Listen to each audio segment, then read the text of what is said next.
দেশীয় সফরে প্রথম পর্বে নাইজেরিয়ায় গিয়ে পৌঁছলেন প্রধানমন্ত্রী নরেন্দ্র মোদী। গত 17 বছরে এই প্রথম কোনো ভারতীয় প্রধানমন্ত্রী নাইজেরিয়া সফরে গেলেন। নাইজেরিয়ার প্রেসিডেন্ট বোলা আহমেদ তিনুবুর আমন্ত্রণে আফ্রিকার এই দেশে পৌঁছেছেন মোদী। গতকাল ভারতীয় প্রধানমন্ত্রী বিমান আবুজায় পৌঁছতেই সেখানে থেকে আমন্ত্রণ জানাতে উপস্থিত ছিলেন নাইজেরিয়ার ফেডারেল ক্যাপিটাল টেরিটরি মন্ত্রী নাইসম এজেনো উইক। উষ্ণ অভ্যর্থনা জানিয়ে মোদীকে আবুজার শহরের চাবি উপহার দেন নাইসম। সেই দেশের বিদেশ মন্ত্রকের তরফে প্রধানমন্ত্রীকে দেশে স্বাগত জানানোর ছবিও শেয়ার করা হয়। এইদিকে প্রধানমন্ত্রীকে আবুজায় আমন্ত্রণ জানাতে উপস্থিত ছিলেন সেখানকার বসবাসরত মারাঠি সম্প্রদায়ের মানুষজন।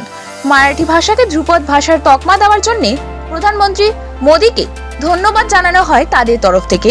ভারতীয় বংশোদ্ভূত প্রচুর মানুষ মোদীকে আমন্ত্রণ জানাতে আবুজা বিমানবন্দরের বাইরেও উপস্থিত ছিলেন। মোদী সেখানে গিয়ে তাদের উদ্দেশ্যে হাত নাড়ে। এছাড়াও মোদীর সম্মানে ভারতীয় বংশোদ্ভূতদের তরফ থেকে মারাঠি নৃত্য লাবণী পরিবেশন করা হয়েছিল। উল্লেখ্য, পশ্চিম আফ্রিকা অঞ্চলে এটাই মোদীর প্রথম সফর। নাইজেরিয়া, ব্রাজিল ও গায়ানায় 5 দিনের সফরে রয়েছেন তিনি। নাইজেরিয়া থেকে তিনি যাবেন ব্রাজিলে তিনি ট্রয়কা সদস্য হিসেবে 19তম G20 শীর্ষ সম্মেলনে যোগ দেবেন। আগামী 18 থেকে 19 নভেম্বর রিও ডি জেনেরোতে অনুষ্ঠেয় সম্মেলনে যোগ দেবেন ভারতের প্রধানমন্ত্রী। এদিকে চীনের প্রেসিডেন্ট শি জিনপিং ও মার্কিন প্রেসিডেন্ট জো বাইডেনও সেই সম্মেলনে উপস্থিত থাকবেন। সফরের তৃতীয় তথা শেষ পর্যায়ে মোদী 19 থেকে 21 নভেম্বর গায়ানা সফর করবেন।